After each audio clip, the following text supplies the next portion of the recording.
아이들이 학령기에 들어가면 학교에서 소위 지능 발달 정도를 검사하는 IQ 검사를 합니다. 이것은 1905년 프랑스의 심리학자 알프레 비네가 정신지체화를 가려낼 목적으로 개발을 하였는데, 그것이 곧 학습 능력과 연관이 되었습니다. IQ가 높은 사람은 학습 능력이 뛰어나기 때문에 성공할 확률이 높다고 보았습니다. 그러다가 EQ라는 것이 나오게 되었는데요. 이것은 감성지수입니다. 지능지수와 대조되는 개념으로 자신의 감정을 적절히 조절하여서 원만한 인간관계를 구축할 수 있는 사람이 높은 평가를 받는 시대가 되었습니다. 두뇌 중심의 사회에서 공감 능력을 중시하는 사회로 전환된 것이죠. 그러다 보니 광고사들도 소비자들의 감성을 중요하게 생각하고 감성에 어필하는 광고문들을 많이 내보내게 되었습니다. 그런데 최근에는 이제 트렌드가 SQ를 강조하는 쪽으로 바뀌었습니다. SQ란 영성지수인데, 학자들은 21세기는 영성지수가 높은 사람이 사회를 선도할 것으로 봤습니다. 왜냐하면 IQ나 EQ만으로는 눈에 보이지 않는 초월적인 세계를 받아들이고 표현하는 데 한계가 있기 때문입니다. 그래서 영성지수가 높은 사람이 창조적으로 일을 할 수 있다고 본 것이죠. 이것은 아주 중요한 발견입니다. 영성이라는 것은 인간에게만 있는 것인데 다른 동물에게서는 찾아볼 수 없는 거예요. 그러면 이 영성은 뭐와 관계되어 있느냐 하면 초월적인 존재인 하나님과 관계가 되어 있죠.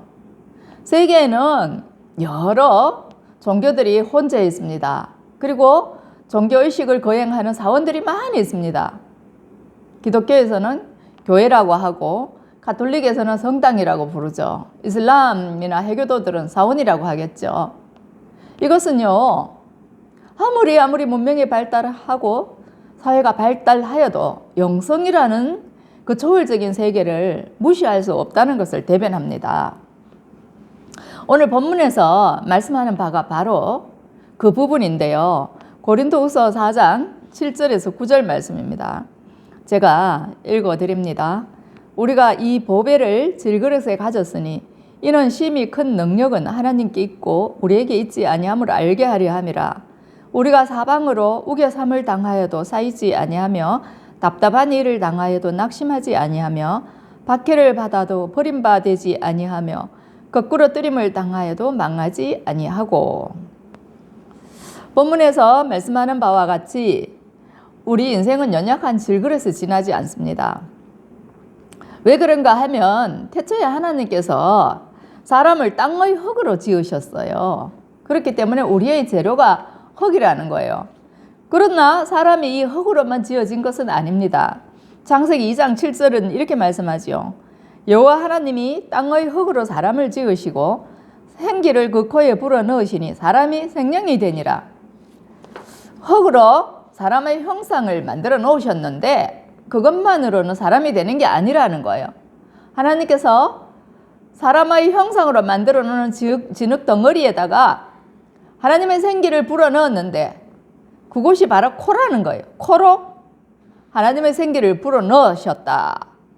그래서 사람이 코로 숨 쉬는 건 아닙니까? 그래서 우리 육체는요, 잘 깨집니다. 흙으로 된 건물이 망치로 두들기면 부서지듯이 흙이라는 것은 푸석푸석해지면 떨어지기 마련이고 어디 부딪히면 금이 가고 깨어지죠. 우리 육체도 마찬가지라는 거예요. 제가 가끔 A4 용지에 손을 베일 때가 있는데 그 얇은 종이에도 베이는 것이 사람이라는 거예요. 누구한테 꼬집히면요, 새파랗게 멍이 들어요. 목욕탕에서 넘어지면 뼈가 부러지기도 하지요. 계단을 잘못 오르내리다가 발목을 꼽치기도 합니다. 이게 질그릇 흙으로 빚어진 우리 인생이라는 거예요. 참으로 연약하고 불쌍한 존재가 우리 몸이라는 거예요. 그런데 그것이 전부가 아니라 그 몸 안에 보배가 담겨 있다고 오늘 성경은 말씀하는 거예요. 그게 바로 하나님의 영이 우리 안에 들어와 계신다는 말이죠. 하나님의 생기가 우리 몸에 들어와서 우리가 살아있는 존재, 그건 영이 되었다는 거예요. 그래서 사람을 영적인 동물이라고 합니다. 사람 외에는 어떤 동물도 영적이라고 표현하지 않는 거예요. 그래서 사람을 IQ나 EQ만으로는 평가할 수 없는 거예요. 결국은 우리가 성경으로 돌아가는데 사도 바울은 2000년 전에 이 영성의 빛을 발견한 사람입니다. 그도 다메섹 도상에서 하나님의 빛에 둘러싸이기 전에는 IQ로 살았던 사람입니다. 아주 지성적이었고 논리가 해박했던 사람입니다. 구약 성경에 빠삭했습니다. 그런데도 그는 머리로만 예배드리고 머리로만 살았기 때문에 초월적인 하나님, 영으로 임재하시는 하나님을 받아들이지 못했던 거예요. 이해할 수 없었어요. 그래서 수많은 그리스도인들을 핍박하고 잡아서 옥에 가두고 했습니다. 그러던 그가 그리스도인들을 잡기 위해서 다메섹으로 가다가 다메섹 도상에서 찬란한 빛에 의해서 압도되어서 꼬꾸라짐을 당합니다. 그때 그가 자기가 핍박했던 나사렛 예수님이 바로 하나님이시라는 것을 발견하게 되었죠. 그 이후로 그 깨어지기 쉽고 연약한 육체 가운데 예수 그리스도라는 보배가 담겨지기 시작했습니다. 그 후로는 이전과는 전혀 다른 차원의 삶을 살게 되었죠. 육에서 영으로 살게 되었습니다. 고린도후서 11장 23절에서 27절은 소위 사도 바울의 고난 목록이라고도 하는데 사도 바울이 이방 세계에 복음을 전하는 동안 그가 얼마나 많은 핍박과 능욕과 죽음의 위협을 받았는지 모릅니다. 그런데 이 모든 환난 고통을 이길 수 있었던 것은 하나님의 큰 능력이 함께했기 때문이라고 오늘 본문에서 고백하고 있어요. 하나님의 심히 큰 능력은 하나님께 있고 우리에게 있지 아니함을 알게 하려 함이라 말씀하시는 거예요. 우리가 이 보배를 질그릇에 가졌으니 이는 심히 큰 능력은 하나님께 있고 우리에게 있지 아니함을 알게 하려 함이라. 우리 육체라는 이 깨지기 쉬운 질그릇에 예수 그리스도가 오심으로 말미암아서 심히 큰 능력을 갖게 되었다는 거예요. 이 능력이 우리에게서 난 것이 아니라 하나님께로부터 나온다는 것을 지금 말씀하고 있는 거예요. 사도 바울이 얼마나 큰 능력을 체험했는지는 사도행전을 통해서 우리가 많이 볼 수 있는데 사도행전에서 사도 바울이 한 번은 그 빌립보 감옥에 갇힌 적이 있었습니다. 마케도니아의 빌립보 성에서 전도할 때에 귀신 들린 여종 하나가 있었는데 그가 바울과 실라를 따라다니면서 괴롭혔기 때문에 그 귀신 들린 여종을 축사를 해서 회복을 시켜 주었습니다. 그랬더니 그 주인이 점치는 그 여종을 통해서 밥벌이를 하고 있었는데 그게 끊어지니까 바울과 실라를 고발하여서 옥에 갇히게 되었습니다. 그 사건이 바로 사도행전 16장 21절에서 26절에 기록되어 있어요. 로마 사람인 우리가 받지도 못하고 행하지도 못할 풍속을 전한다 하거늘 무리가 일제히 일어나 고발하니 상관들이 옷을 찢어 벗기고 매로 치라 하여 많이 친 후에 옥에 가두고 간수에게 명하여 든든히 지키라 하니 그가 이러한 명령을 받아 그들을 깊은 옥에 가두고 그 발을 착고에 든든히 채웠더니 한밤중에 바울과 실라가 기도하고 하나님을 찬송하며 제수들이 듣더라.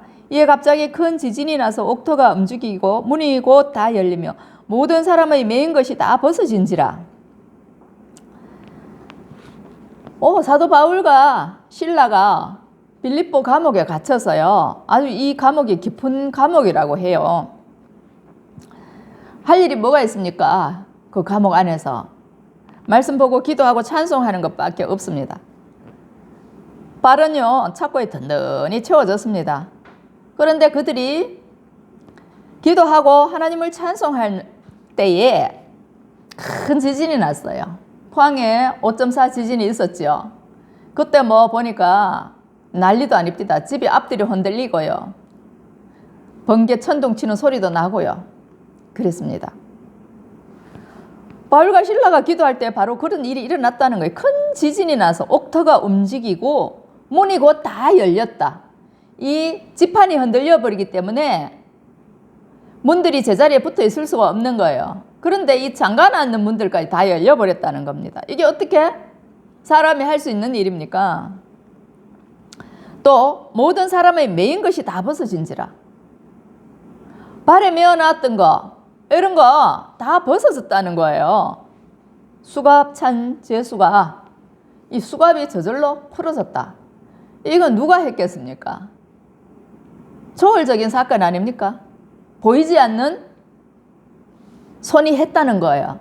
그러니까 이런 것들을 터치하는 것이 영성이라는 겁니다.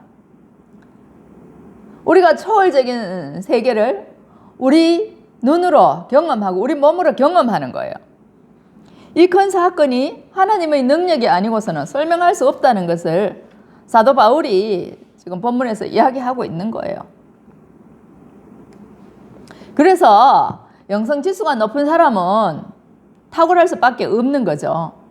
보이지 않는 세계를 보고 그것을 현실에 응용할 수 있다면 단지 우리의 몸으로 눈으로 보고 오감으로 경험하고 인식한 것만 표현하는 사람들과 차이가 있지 않겠느냐 하는 거죠. 이미 이 눈으로 보이는 세상을 초월해서 뛰어넘어서 가장 높은 단계의 것을 끌어내기 때문에 창조성이 탁월할 수밖에 없는 거예요. 이게 바로 영성이라는 거예요. 그래서 사도 바울이 우리가 사방으로 우겨섬을 당하여도 쌓이지 아니하며 답답한 일을 당하여도 낙심하지 아니하며 박해를 받아도 버림받지 아니하며 거꾸로 뜨림을 당하여도 망하지 아니하고 이렇게 기록하고 있잖아요. 사람은요 사방으로 우겨섬을 당할 수가 있어요. 뭐 사방에 적군이 포위할 수가 있죠. 또 나를 괴롭히는 사람들이 사방에 널려 있을 수도 있습니다. 빚에 쫓기는 사람들만 사방에서 빚쟁이들이 와서 빚 내놓으라고 돈 내놓으라고 달려들 수가 있는 거예요. 그런데 하나님은 그렇게 우겨섬을 당하지 않는 거예요. 하나님은 무엇에 제한을 받으시거나 어떤 환경에 속박당하시는 분이 아닙니다. 사도 바울은요 인간이기 때문에 눈에 보이는 육체라는 것이 있고 눈에 보이는 사람으로 살기 때문에 환경에 제약을 받죠. 풍랑을 만나면 숨을 못 쉴 지경이 되고 바다의 위협을 느끼고 또 체포되면 신체가 자유롭지 못해요. 그런데 사도 바울 안에 계시는 하나님은 그런 분이 아니라는 거예요. 묶인 것도 풀어놓으시고 상한 것도 회복시키시고 바다도 잠잠케 하시고 모든 상황을 초월하실 수 있고 다스리시는 분이시기 때문에 그분이 우리 안에 계시다는 것은 우리가 바로 뛰어넘을 수 없는 그 모든 환경과 여건을 초월할 수 있는 그러한 힘을 사용할 수 있다는 것을 의미하는 거예요. 영성이라는 것이 바로 인간에게 있는 가장 고차원적이고 초월적인 부분인데 그 부분이 신성에 맞닿아 있다는 거예요. 우리가 어떻게 그런 것을 경험할 수 있느냐? 예수 그리스도라만 가능하다는 거예요. 예수 그리스도를 통해서만 우리가 하나님을 볼 수 있고 예수 그리스도를 통해서만 하나님 나라에 들어갈 수 있는 거예요. 그러니까 영성이 탁월한 사람은 이 세계를 아는 사람, 이 세계를 눈으로 보고 듣고 감각으로 알고 인식해서 풀어내는 사람보다 훨씬 창의적인 사람이 될 수밖에 없다는 거예요. 뭐 사도 바울만 그랬나요? 최근에도 그런 예가 얼마든지 많이 있습니다. 제가 한국 강사신문에 유여림 씨라는 그 기자가 쓴 칼럼을 봤는데 거기에 이런 제목이 있어요. 강창원 교수, 영성지수가 건강의 완성이다. 이 칼럼에 소개된 그 제목입니다. 강창원 교수는 건국대학교 생물학과 교수님이었는데 이분이요 아주 지리산의 그 두메산골에서 태어났다고 합니다. 그래서 너무너무 가난하게 자라서 먹을 것이 없어서 어머니가 병이 들 만큼 가난했다고 그래요. 그러니까 얼마나 힘이 들었는지 공부도 겨우겨우 했던 모양입니다. 이제 서울로 가고 도시로 가게 되어서 야간 고등학교를 가고 했는데 대학 갈 엄두는 나지 않았는데 건국대학교에서 성적이 우수한 사람에게는 장학금으로 공부할 수 있는 길을 열어준다고 했다고 그래요. 그리고 유학도 갈 수 있게 해준다 그랬대요. 그래서 그 소식을 듣고 건국대학교 축산학과에 진학을 했습니다. 옛날에는 뭐 농업, 그 다음에 축업 이런 것들이 인기가 없었어요. 농학과, 뭐 축산학과 비인기 가죠. 그래서 거기에 가게 되었는데 공부는 잘했어요. 공부는 잘했는데 대학을 졸업한 후에 농협에 이제 취직해서 돈을 벌려고 시험을 쳤는데 1등으로 합격을 했습니다. 그런데 신체 검사를 해보니까 폐결핵 진단이 나온 거예요. 너무너무 가난하게 고생해서 공부를 한 결과 아마도 폐결핵이라는 병에 걸렸던 것 같아요. 그래서 그가 절망했고 자기가 노력한 거에 비해서 인생이 너무 안 풀린다는 생각이 들었다고 합니다. 그래서 1년을 치료하면서 대기하는 중에 미국 유학을 갈 것을 추천을 받았어요. 그런데 폐결핵에 걸리면 갈 수 없는 상황입니다. 결핵 환자는 균을 옮기기 때문에 출국이 안 되는 거예요. 비자가 안 나오죠. 그래서 그가 밤새 십자가 앞에서 기도를 했다고 합니다. 성경을 보니 많은 기적이 나타나는데 나에게도 하나님이 계시다면 기적을 베풀어 주세요. 나는 폐병에 걸려 미국 유학도 갈 수 없습니다. 라며 울고 기도했다고 합니다. 그런데 그에게 이런 감동이 오더랍니다. 믿음이 있으면 일어나서 가면 되는데 왜 앉아서 기도만 하고 눈물을 흘리느냐. 일어나라, 걸어나가라 하는 음성이 들리는 것 같았다고 해요. 그래서 그가 정말 유학을 떠나게 되었는데 대학에서 그를 치료했던 담당 의사는요. 치료받고 시골 가서 편히 쉬어라 이렇게 했답니다. 그가 유학을 가겠다고 하니 미쳤다고 그랬대요. 그런데 자기가 지정된 병원에 미국 의사가 유학 잘 다녀오라고 했다는 거예요. 그분이 진단을 하더니 폐결핵이 사라졌다. 그러면서 완치 진단을 내려주었다는 거예요. 믿을 수 없는 기적이 일어났다는 겁니다. 그래서 그 진단서를 영사관에 제출하여서 비자를 신청할 수 있었고 유학을 떠날 수 있었다고 합니다. 폐병에 걸려 죽게 된 사람이 하나님 앞에 기도하고 영적인 관계가 회복이 되었더니 병도 낫고요. 유학도 갈 수 있는 꼭 먹고 알 먹는 그러한 일이 일어나더라는 거예요. 그래서 그가 고백하기를 하나님은 살아계시고 하나님을 지식으로 믿는 게 아니라 IQ로 믿는 게 아니란 말입니다. 내 믿음만큼 체험하는 이름을 깨달았다. 믿음만큼 체험된다는 거예요. 하나님은 우리 안에 와 계시는데 영으로 계시는데 우리의 믿음만큼 역사하신다는 거예요. 우리 육체라는 제한된 영역 안에 들어오셨잖아요. 그런데 그 크신 하나님이 능력을 펼치고 싶어도 우리 믿음이 분량이 되지 않으면 일을 하실 수가 없는 거예요. 믿음만큼 일하신다. 그래서 강창원 교수님이 SQ의 중요성을 늦게라도 알아서 다행이라고 말했습니다. 이와 같이 하나님의 능력은 미치지 않는 곳이 없어요. 우리 인생의 모든 영역에 영향을 끼치십니다. 하나님은 우리 몸을 지으셨기 때문에 우리의 DNA를 지으셨기 때문에 모르시는 게 없죠.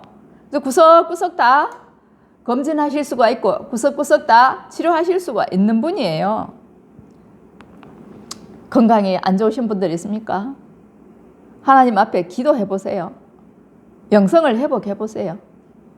그러면 하나님이 어떻게 역사할지 아무도 모릅니다.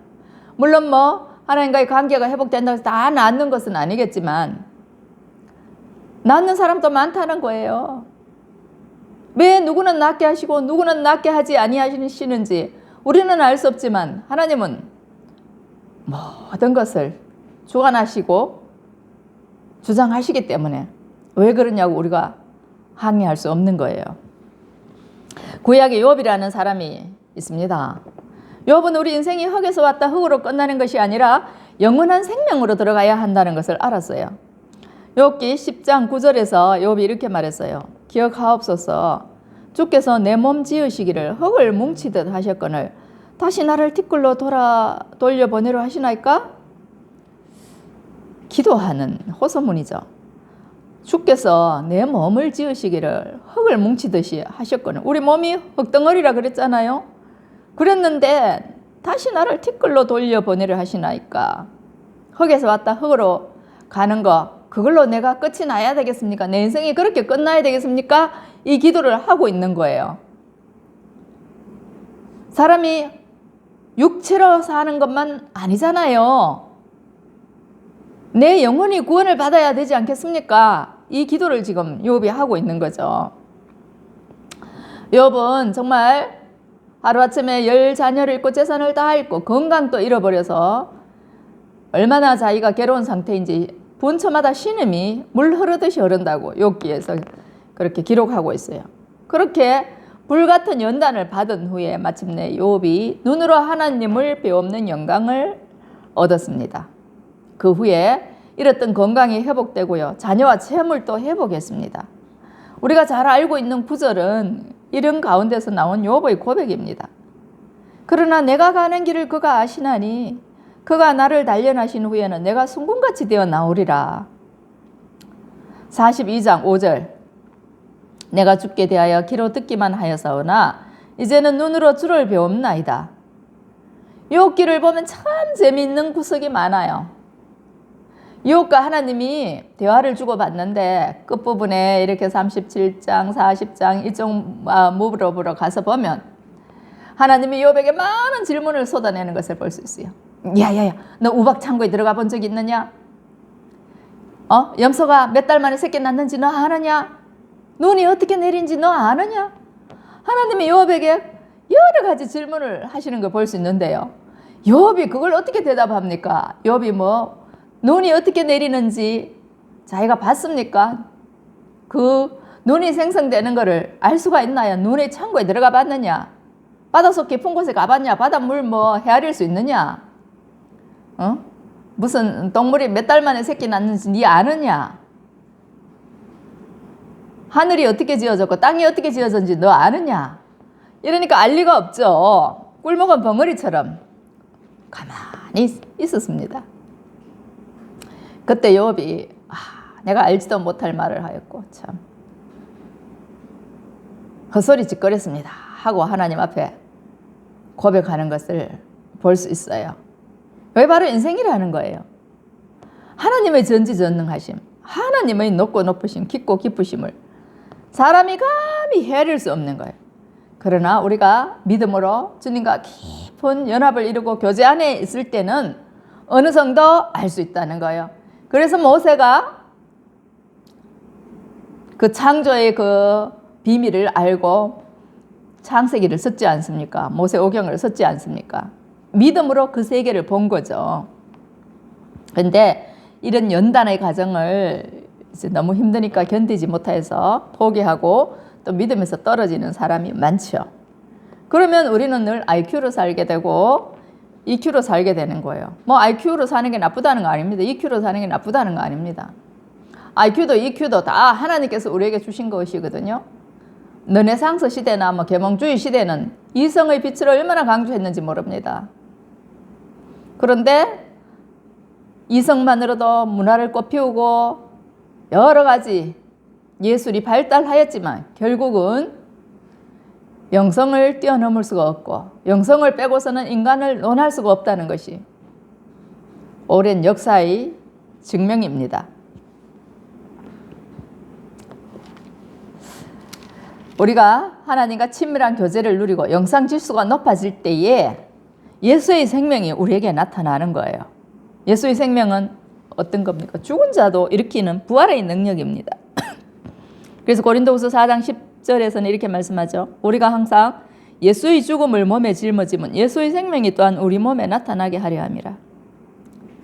예수께서 십자가에서 죽으셨는데 그걸로 끝이 아니고 부활하셨기 때문에 우리가 예수님의 십자가의 고난을 우리가 몸에 짊어지고 다니는 거예요. 복음 전하는 사람이 바로 예수 그리스도의 십자가의 고난에 참여하는 거죠. 그렇게 십자가를 지고서 내가 주님을 따라갈 때에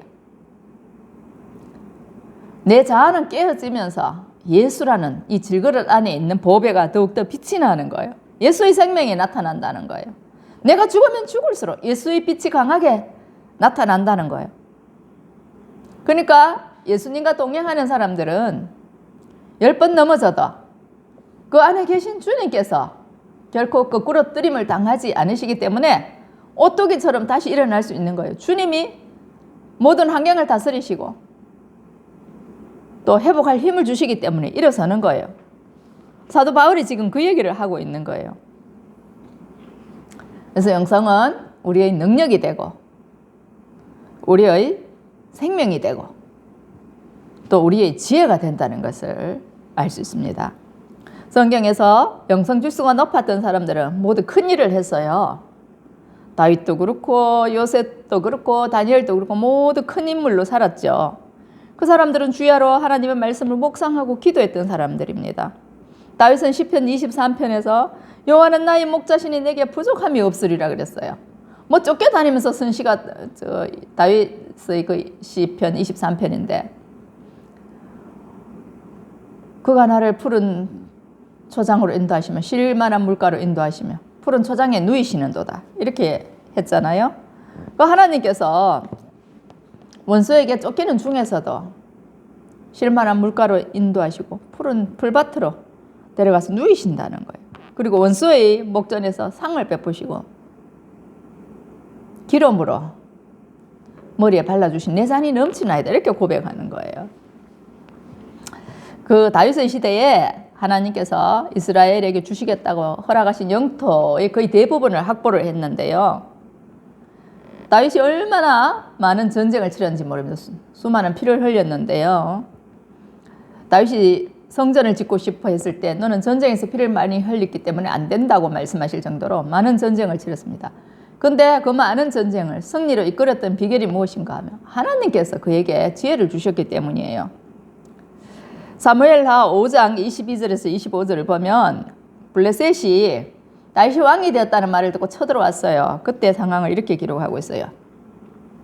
블레셋 사람들이 다시 올라와서 르바임 골짜기에 가득한지라 다윗이 여호와께 여쭈되 이르시되 올라가지 말고 그들 뒤로 돌아서 뽕나무 숲을 맞은편에서 그들을 기습하되 뽕나무 꼭대기여서 걸음 걷는 소리가 들리거든 곧 공격하라. 그때 여호와가 너보다 앞서 나아가서 블레셋 군대를 치리라 하신지라. 이에 다윗이 여호와의 명령대로 행하여 블레셋 사람을 쳐서 게바에서 게셀까지 이르니라.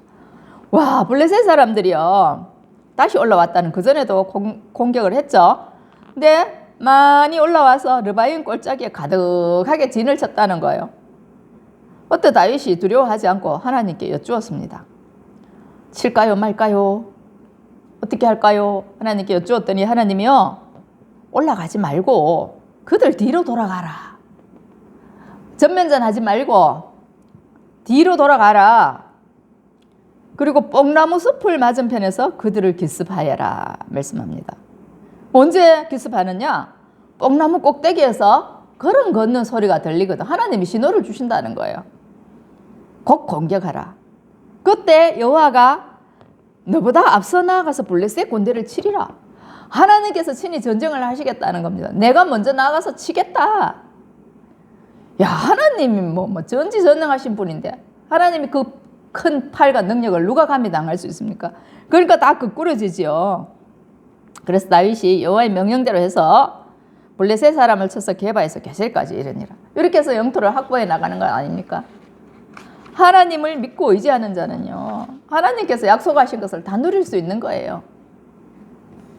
영토 여기서 여기까지 내가 줄게 했는데 다 겁이 나고 믿음이 부족해서 취하지 못하였는데 다윗 왕 때에 그 많은 영토를 거의 확보했다는 것 아닙니까? 자유자재로 나타났다가 사라지는 경우를 가리켜서 신출기몰이라고 하는데 하나님의 지혜가 이와 같다는 거예요. 뭐 하나님께서 신출기몰한 지혜를 우리에게 주시면요 사람이 알 수도 없고 감당할 수도 없는 게 대처하기도 전에 게임은 끝나버리는 거죠. 그러니까 이 하나님의 능력이 우리에게 나타나고 하나님의 생명이 우리에게 나타나고 하나님의 지혜가 우리에게 나타난다는 것은 정말 우리 힘이 아니라 능력의 원천이시고 생명의 원천이시고 지혜의 원천이신 하나님께로부터 온다는 것을 말씀하는 거 아닙니까? 그래서 우리가 창조적인 영감을 하나님으로부터 받는다는 겁니다. 그러니 21세기를 선도할 수밖에 없는 거죠. 새해가 되면 모두가 이제 원래는 어떤 말씀을 받을까? 원래는 어떻게 살까? 내가 어떤 복을 받을까? 기도도 하고 여러 가지로 계획도 세우죠. 저는 뭐 특별한 계획을 세우지 않았습니다. 그저 선교에 대한 비전만 가지고 있고 앞으로 우리의 신교회가 부흥하여서 또 많은 일꾼들이 연합되어서 해외나 혹은 북한이나 하나님이 기뻐하시는 곳에 교회를 하나 개척하면 좋겠다. 고아원이나 학교 교무로 쓰이면 좋겠다. 이런 소망을 가지고 있어요. 몇 년 전에 보니까 미얀마에 교회 하나 세우는데 2천만 원 정도 든다고 하더라고요. 그래서 제 3세기에 요즘 뭐 물가가 올랐다 치더라도 3, 4천이면 되지 않을까 하는 생각을 제가 하는 거예요. 하나님께서 길을 열어주시고 같은 마음을 품은 분들을 붙여주시면 가능하다고 생각합니다. 우리 예신교회를 세울 때도 뭐 큰 동력자가 있어서 한 게 아니에요. 돈 3천만 원요. 크다면 크다고 할 수도 있고 적다면 적다고 할 수도 있죠. 하나님께는 그것이 아무 것이 아닌 것이 될 수 있고 아주 큰 것이 될 수도 있습니다. 우리나라에서는 3천만 원 크지 않다고 하겠지만 제3세계 나라 같은 데 가면은 1억보다 큰 돈이 될 수가 있는 거예요. 그게 3억이 될 수도 있는 거죠. 그래서 제가 그런 소망을 품고 기도를 이제 새해부터 하려고 합니다. 함께 기도해 주시고 동참해 주시면 좋겠습니다. 요약합니다. 우리가 질그릇에 보배로운 예수님을 담았다는 것은 우리의 능력입니다. 우리의 생명입니다. 우리의 지혜입니다. 뭐니 해도 올 한 해 이 영성지수를 높여서 그 은혜로 그 능력으로 비상할 수 있기를 바랍니다. 기도하겠습니다. 소망의 하나님, 2023년 새해에 저희들에게 보배로운 말씀을 들려주시니 감사를 드립니다. 우리 질그릇처럼 연약한 인생 가운데 오셔서 영으로 계시고 또 우리의 능력이 되시고 우리의 생명이 되시고 우리의 지혜가 되셔서 우리를 여러 가지 환난 고통 가운데서 구원하시고 탁월한 창조적인 영감을 주심으로 오뚜기처럼 다시 일어나게 하시니 감사를 드립니다. 은하옥기나 우리 2023년 하나님의 창조적인 능력이 우리에게 쏟아부어지게 하시고 그 은혜와 그 능력으로 독수리처럼 높이 날아오르는 저와 여러분들 되게 하여 주시옵소서.